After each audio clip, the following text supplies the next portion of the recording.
Halo guys, kembali lagi di Rika Official. Jangan lupa like, comment, and subscribe ya.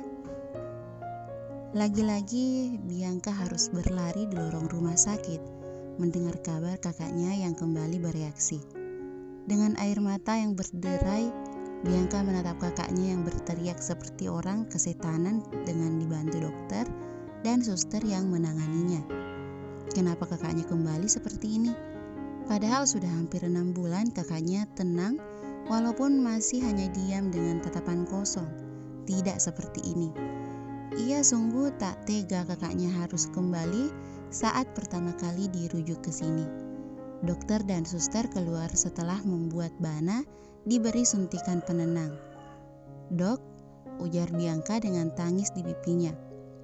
"Kenapa kakak saya akhir-akhir ini seperti ini lagi?" Lanjut Bianca putus asa. "Kakak kamu sepertinya mendengar sesuatu yang memicu reaksi dari penyakitnya. Dan itu faktor kakakmu seperti sekarang. Entah itu Bana dapat mendengar dari mana," ujar sang dokter. Bianca mengernyit heran. Mendengar? Setelah penjelasan itu, dokter meninggalkan Bianca dengan 1000 kebingungan. Bianca tentu tak memberitahu kepada mamanya kalau Bana kumat seperti ini. Ia tidak mau mamanya semakin mengkhawatirkan kakaknya yang nanti malah berakibat dengan kesehatan Mama Bianca. Kenapa semakin riuh? Ia tak sanggup kalau keadaan seperti ini bersamaan. Bana yang semakin jauh dari kata sembuh, kesehatan mamanya yang juga tidak stabil, dan Yusuf yang menjauh darinya lagi. Bianca harus apa?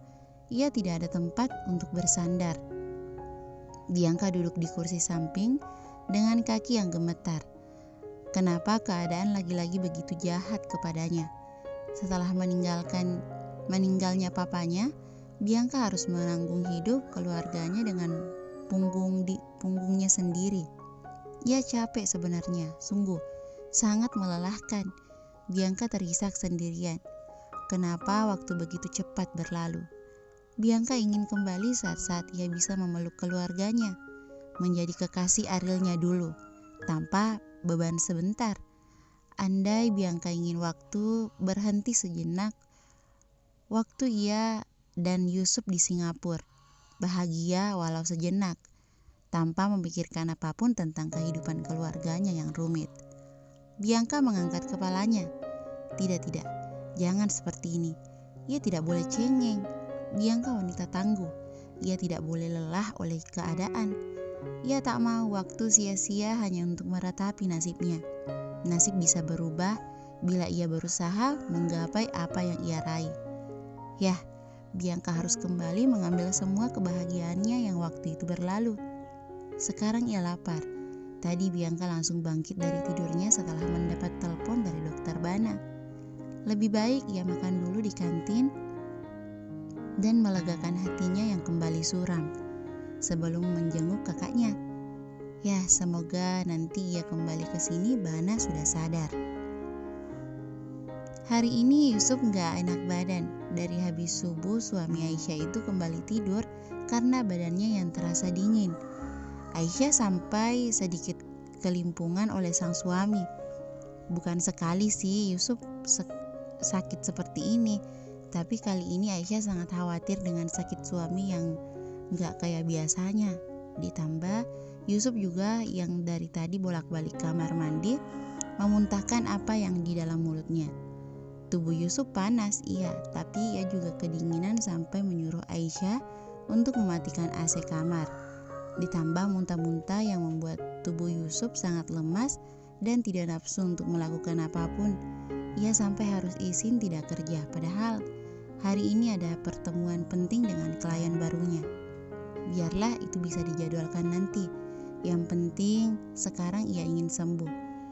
Tidak Yusuf banget kalau sakit seperti ini.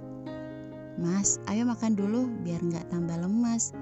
Aisyah yang masuk ke kamar dengan membawa nampan berisi bubur yang tadi ia buat. Yusuf hanya berdeham sambil menaikkan selimutnya karena merasa dingin. Aisyah yang melihat Yusuf seperti ini gemas sekaligus tak tega. Gemasnya tuh ya gak nurut, suruh makan gak mau. Gimana mau sembuh kalau nggak makan? Kan Aisyah jadi gemes-gemes kesel. Makan dulu mas, bangun. Lagi ujar Aisyah yang kali ini dengan nada lebih tegas. Yusuf akhirnya mau menurut. Ia menyandarkan tubuhnya pada kepala ranjang. Aisyah yang duduk di sampingnya sambil meniupi buburnya agar tidak terlalu panas. Aisyah menyuapi Yusuf. Saat bubur masuk ke mulut Yusuf, lidahnya terasa pahit dan hambar. Padahal kalau saja ia sehat, bubur buatan Aisyah itu sangat lezat. Melihat ekspresi kecut suaminya membuat Aisyah menatap Yusuf dengan wajah yang datar. Jangan dimuntahin mas, ujar Aisyah datar. Kalau istrinya sudah seperti ini tuh bawaan Yusuf takut-takut gimana gitu. Jadi Yusuf hanya nurut aja daripada Aisyah malah marah dengan dirinya. Kalau kamu gak makan, perut kamu malah kosong. Yang ada kamu malah makin lemas. Sembuh enggak, muntah terus iya. Yusuf kembali menerima suapan Aisyah dengan istrinya yang mengomelinya. Aisyah tak lagi menyuapinya karena Aisyah merengek kata kenyang.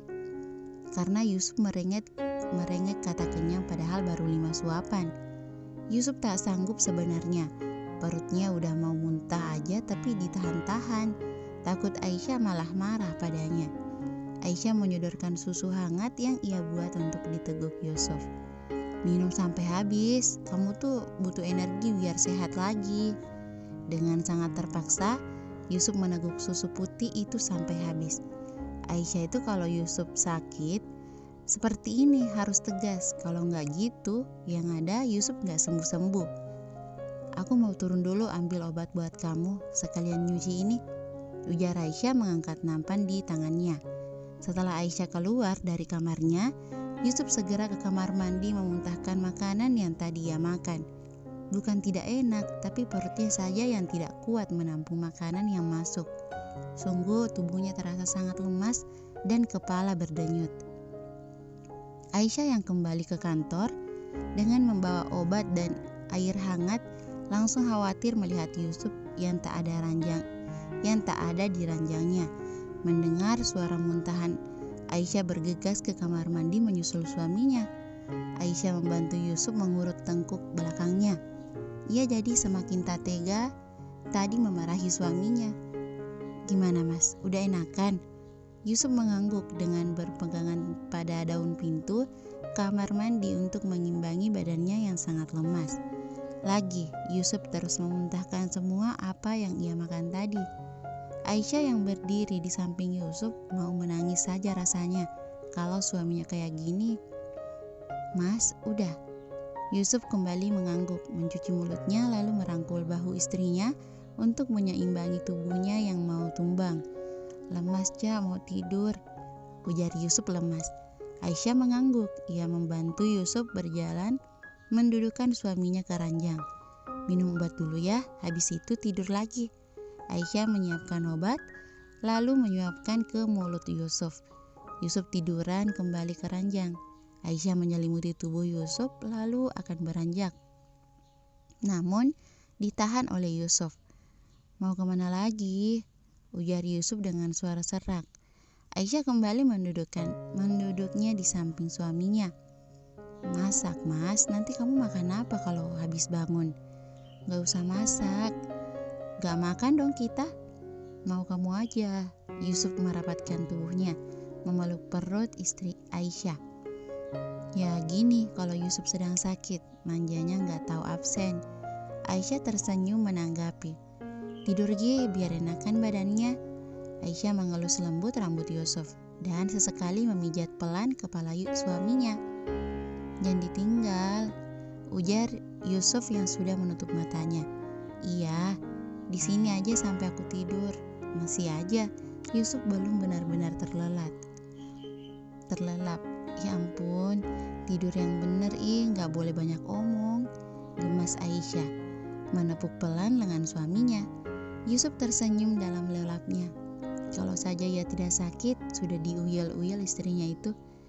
Sleep well, cepat sembuh sayang, ujar Aisyah mengecup pipi suaminya berulang kali yang sudah tertidur pulas.